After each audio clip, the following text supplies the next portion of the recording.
Clasificación A.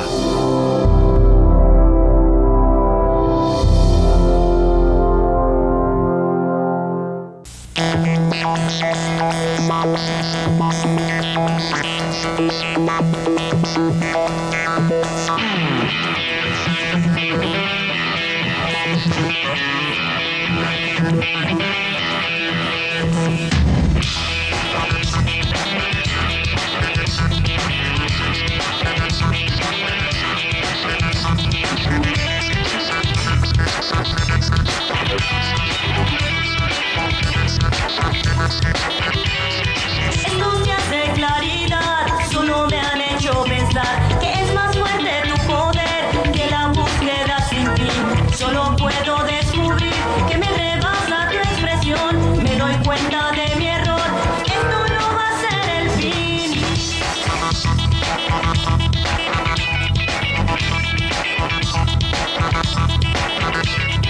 La inocencia de ser la víctima que soy, el terror de nacer en este tiempo cruel.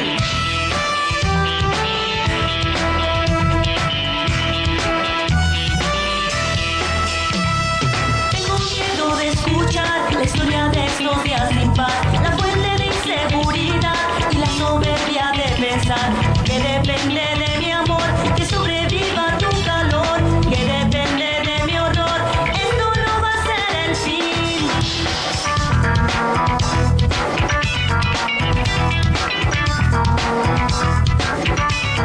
No se puede inventar que esto va a acabar, no es nuestro ni fue, tu vida es lo fugaz.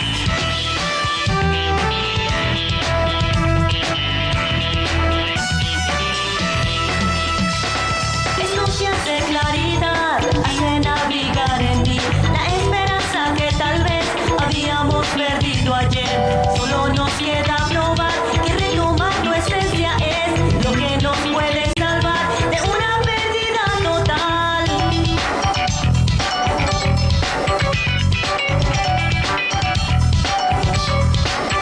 No se puede. Primero, nos engañan haciéndonos creer que es lo que más queríamos en el mundo. Después, asegurándonos que nos traerá la felicidad, la emoción y la aventura. Y cuando por fin nos damos cuenta de que hemos caído en una trampa, es demasiado tarde. Ya somos esclavos del tiempo.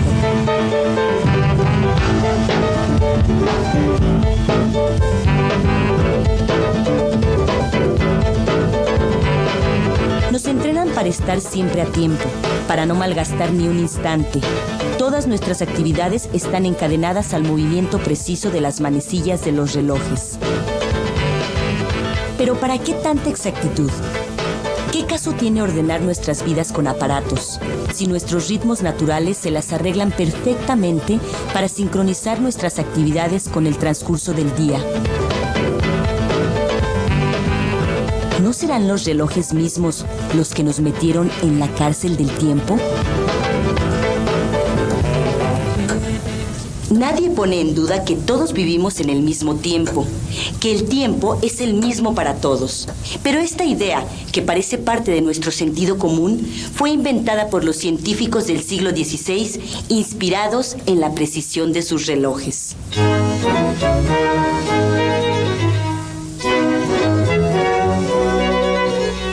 El tiempo fue siempre algo sagrado, misterioso, extraño y subjetivo. Pero aunque nadie sabía qué era exactamente, cada vez resultaba más fácil medirlo. Y con el descubrimiento del péndulo a principios del siglo XVII, los relojeros fueron capaces de construir relojes mecánicos tan precisos que se atrasaban apenas 10 segundos al día. Y cuando los relojes fueron exactos, los hombres de ciencia inventaron un tiempo aún más exacto, el tiempo absoluto. El científico que inventó el tiempo absoluto fue el mismo que inventó las leyes de la física que llevan las naves al espacio, Isaac Newton. Se le ocurrió que debería de haber un tiempo verdadero, ajeno a todas las cosas, independiente de cualquier reloj y del movimiento de cualquier planeta. como si en algún lugar del universo existiera un reloj invisible que marcara la hora para todos. Aunque todo desapareciera, el tiempo absoluto permanecería.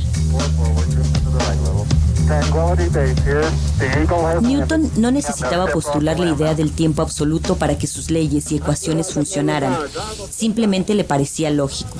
Si los hombres tenían relojes exactos, el del gran relojero cósmico tendría que serlo más.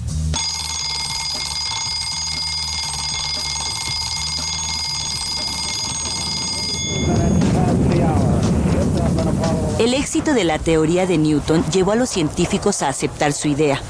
Le arrebataron el tiempo a la naturaleza y le dieron una existencia ideal e independiente de cualquier cosa. El tiempo se convirtió simplemente en una T minúscula de las ecuaciones. El tiempo verdadero, según Newton, es matemático y absoluto. Fluye uniformemente por su propia naturaleza sin tener relación con nada externo. Se divide tajantemente en presente, pasado y futuro. Solo el ahora es real, lo demás no existe. Hasta cierto punto es lo que mucha gente sigue creyendo del tiempo. ¿Cómo pudo esta idea tan abstracta pasar a formar parte de nuestro sentido común? De nuevo, la respuesta está en la historia de los relojes. Para finales del siglo XVII no existía una máquina más sofisticada que el reloj. Había relojes que podían medir el tiempo con una precisión de décimas de segundo. Con la energía equivalente a 1 litro de gasolina, podían mantenerse en funcionamiento 600 años.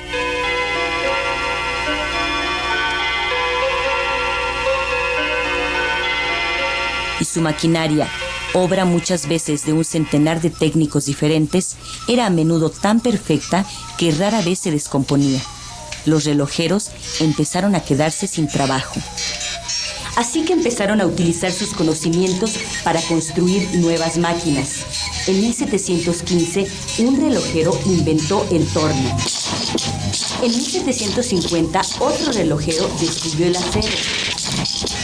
En 1768, 2 relojeros construyeron los primeros telares mecánicos. Y en 1784, 3 relojeros ayudaron a James Watt a desarrollar la máquina de vapor.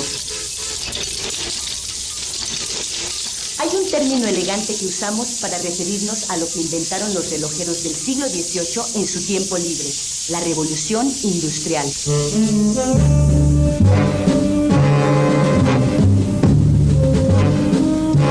La producción entera se convirtió en un enorme reloj, una maquinaria basada en la división del trabajo, en donde los individuos eran como engranes, incapaces de hacer nada fuera de su especialidad. El filósofo inglés Hobbes escribía que el hombre se había convertido en una máquina porque podía ser manejable como ella. Y un economista alemán de apellido Marx descubrió que la frase «el tiempo es dinero» se había hecho una realidad, sobre todo cuando se trataba del tiempo de los demás. Los obreros de las fábricas, decía, ni siquiera son dueños de su tiempo libre, porque sus periodos de descanso tienen como única función la de restablecer su fuerza de trabajo. Los nuevos esclavos del tiempo podían consolarse con el hecho de que al menos ya podían medirlo. En 1830, un empresario llamado Terry encontró la manera de hacer relojes baratos y con ellos comenzó la producción en serie de relojes en Estados Unidos. A finales del siglo, ya había relojes que costaban $1. Los construía la compañía que años después hizo posible que hasta los clavadistas de la quebrada tuvieran relojes. No eran muy exactos, por supuesto, pero se podían poner a tiempo. Para poner a tiempo un reloj en el siglo pasado, ya no era necesario ir a la iglesia o al Palacio Municipal. Se iba a la estación de trenes.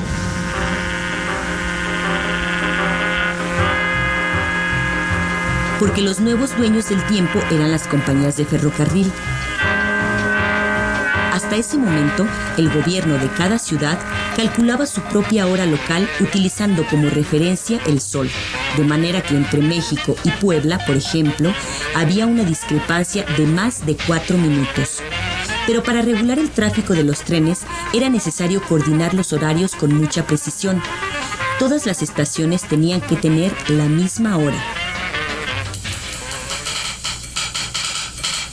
Así que utilizando el telégrafo, que todavía hoy está en el mismo lugar que la estación de trenes, los ingenieros de ferrocarril empezaron a sincronizar los relojes de todas sus líneas.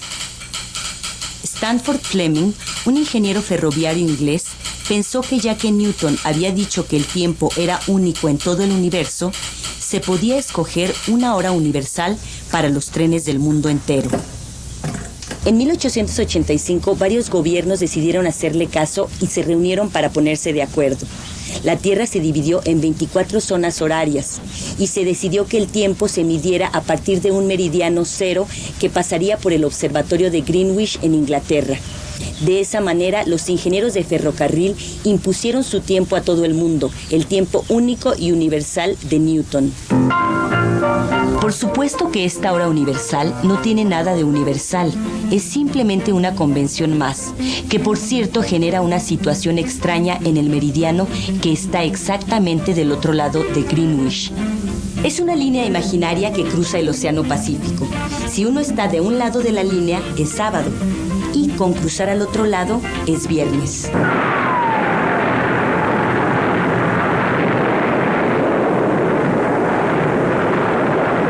Y ya puestos de acuerdo en la hora, los europeos se dedicaron a hacerse la guerra, sin la cual no podríamos hoy lucir relojes de pulsera, que se inventaron para que los soldados tuvieran las manos libres.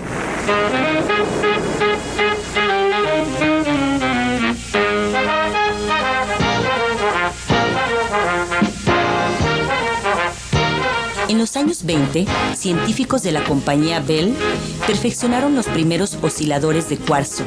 Y finalmente, en 1930, los relojes sufrieron su última gran revolución. La grave figura del dios Cronos, que adornó los primeros relojes mecánicos, cedió su lugar a Mickey Mouse.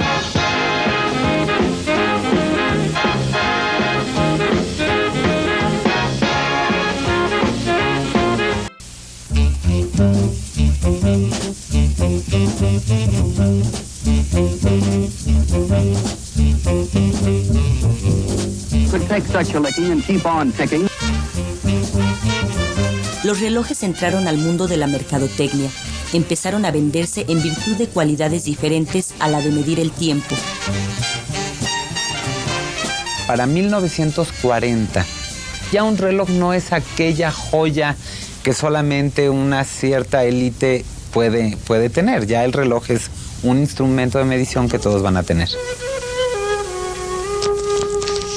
El reloj era un accesorio, pero no de moda, era un accesorio que uno iba a usar para saber la hora. Lo sigue siendo, pero el gusto del consumidor va cambiando y la tecnología va cambiando. Llegan los 70s y empieza a haber un furor por todo lo que es electrónico. En los años 70, un relojero suizo descubrió la manera de hacer relojes de cuarzo a un precio accesible. El mundo se inundó de relojes de cuarzo. Eran exactos y sobre todo baratos. Los suizos siempre fueron los reyes del mercado del reloj, pero lo que realmente vino a revolucionar todo ese reinado de las maquinarias suizas fue el cuarzo. Como sabemos, el cuarzo fue explotado inmediatamente por los japoneses, pero la maquinaria de cuarzo fue inventada por suizos. De hecho, no fue inventada por japoneses, fue inventada por suizos. Los suizos fueron a todas estas compañías relojeras y les dijeron: tengo un excelente módulo que te va a medir el tiempo con un costo mínimo. Olvidemos ya las joyas, olvidemos todo eso. Pero ¿qué pasa? Que los suizos decían: no, pues no puede haber un reloj que no tenga tal y tal y tal pieza y que tenga un balance. Lo desecharon. Estos suizos fueron, lo presentaron con compañías japonesas y ya la historia ahí sigue. El principio del reloj de cuarzo es el mismo que el del reloj mecánico, pero en lugar de maquinaria funciona con circuitos electrónicos. Cuando a un cristal de cuarzo se le aplica electricidad, se pone a vibrar a una frecuencia muy estable. Un circuito electrónico hace las veces de engranes y transforma los pulsos rápidos del cristal de cuarzo en pulsos eléctricos de un segundo. Y en lugar de manecillas, los relojes de cuarzo tienen unas pantallas con números de cristal líquido, un material que se polariza con la electricidad y se ve opaca. Cuando empezaron a hacerse populares los relojes de cuarzo, vino una amistad mía, una mujer, a comprarme un automático. Le gustó uno, escogió uno, se lo puso. Ya. Y luego venía y le digo, oye, ¿por qué no traes ya tu reloj de pulso automático? Dice, no, ahora me he comprado de cuarzo, baratos. Dice, vienen de muchos colores. Tengo como 6 o 8 relojes de cuarzo. Y según el vestido que me pongo, ese reloj me pongo. Dice, y son baratos, dice, y siempre estoy variando y traigo diferentes relojes de acuerdo al vestido que uso.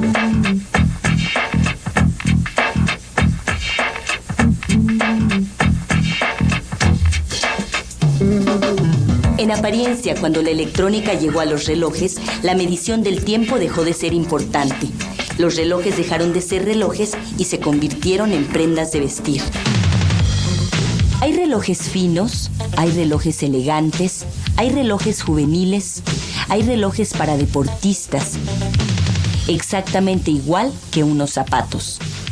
Y como medir el tiempo ya no constituye un reto tecnológico para los fabricantes de relojes, ahora están ocupados en otra cosa: convertirlos en una extensión de las computadoras. Ya se pueden conectar con ellas, recibir mensajes y programarse, y pronto se podrán usar para todo lo que los usan en las películas de James Bond. Pero aunque los fabricantes de relojes están más preocupados en la moda y en que sus relojes hagan gracias que en la exactitud, la medición precisa del tiempo es en la actualidad mucho más importante de lo que pensamos. Ya a nadie le sorprende la espectacular puntería de los cohetes teledirigidos norteamericanos. Pero lo que casi nadie sabe es que su trayectoria está gobernada por un sistema de 24 satélites militares que pueden localizar puntos sobre la superficie terrestre con una exactitud de menos de 1 metro. El sistema se conoce como Sistema de Posicionamiento Global, o GPS por sus siglas en inglés. Como saben los marineros desde hace siglos, para calcular la posición es necesario saber la hora. Por eso la función básica de cada satélite del GPS es la de enviar señales de tiempo sincronizadas a la Tierra. Llevan a bordo los mejores instrumentos que se conocen para medir el tiempo, los relojes atómicos. Los relojes atómicos nacieron en los años 40, pero se perfeccionaron hasta 1967. Aunque por su apariencia perderían cualquier concurso de diseño, su exactitud es sorprendente. Se atrasan 1 segundo cada 1.000.000 de años. El caso del tiempo es un caso muy interesante porque de las 7 unidades básicas del Sistema Internacional de Unidades, el tiempo es lo que se mide con mayor exactitud. Y bajas incertidumbres son usadas para definir otras importantes unidades en términos del tiempo.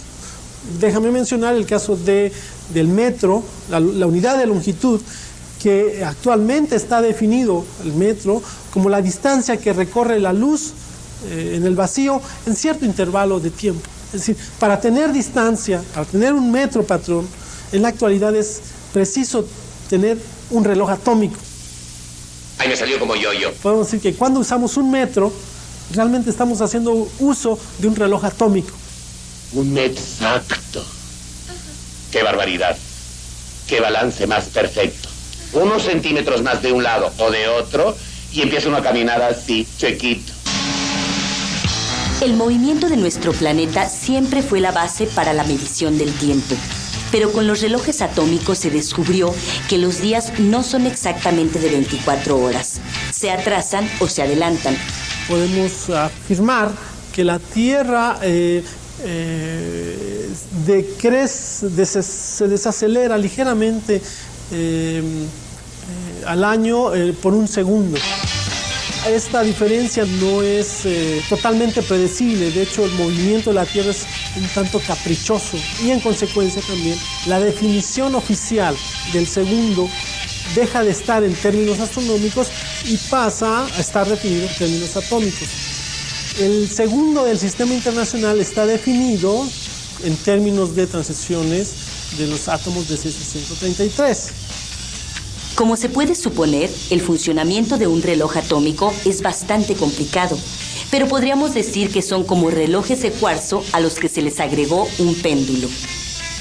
En los relojes mecánicos, el movimiento de los engranes se regula con un péndulo. En un reloj atómico, las vibraciones de un reloj de cuarzo se regulan con átomos de cesio. Como los átomos de cesio solo absorben frecuencias muy específicas, cuando las vibraciones del reloj de cuarzo no son exactas, los átomos de cesio detectan el atraso o adelanto y por medio de un sistema de autorregulación se corrige la variación. Sí, esta es la fábrica de los segundos mexicanos. Yo diría no fábrica del tiempo, hay que tener cuidado, porque el tiempo ya está, no lo fabricamos. Lo que fabricamos son los segundos.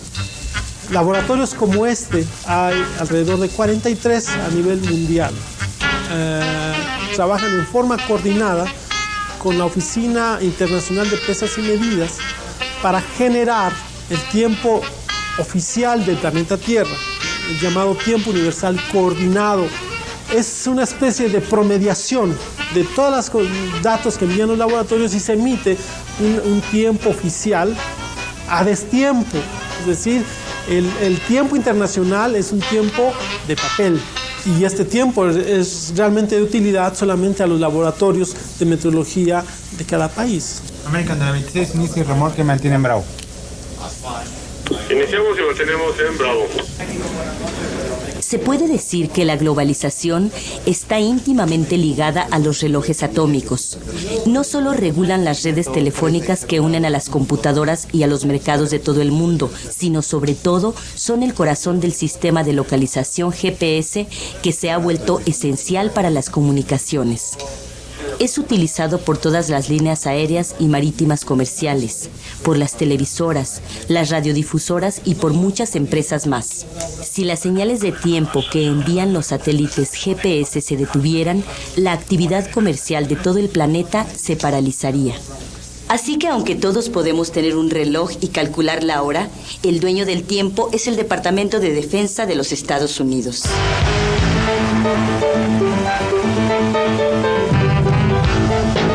Nos guste o no, nunca antes en la historia fuimos tan esclavos de la medición del tiempo como ahora. Nuestra vida cotidiana está marcada por las horas que marcan los relojes y la investigación científica, el comercio, las finanzas, las actividades industriales y hasta las guerras dependen de la exactitud de los relojes atómicos. No podemos liberarnos de la esclavitud de los relojes, pero lo que sí podemos es liberarnos de la idea que tenemos del tiempo.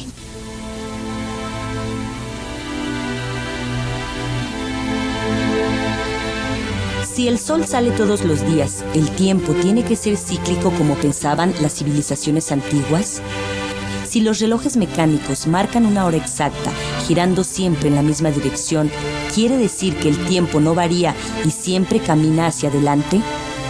Si los relojes de cuarzo marcan una hora silenciosa, ajena a cualquier movimiento, ¿quiere decir que hay un tiempo universal ajeno a cualquier cosa que nos rige a todos? Tal vez no somos esclavos del tiempo, sino de los relojes y de la idea del tiempo que ha inventado nuestra cultura. Y si el tiempo no es lo que marcan los relojes, entonces, ¿qué es el tiempo? El tiempo es la materia de nuestro próximo sueño.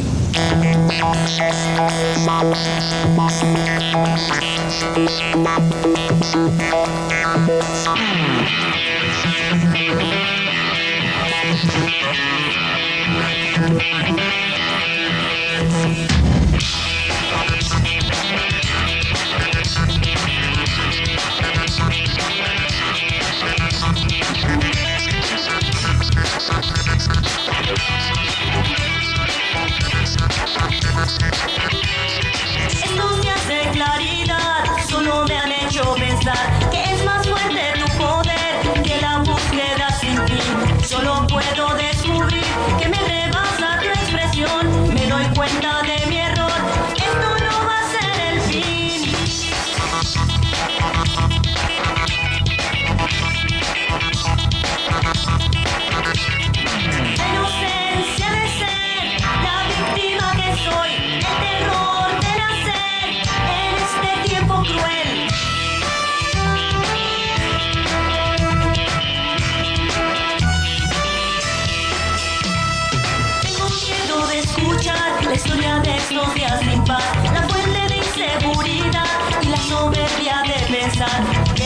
Dele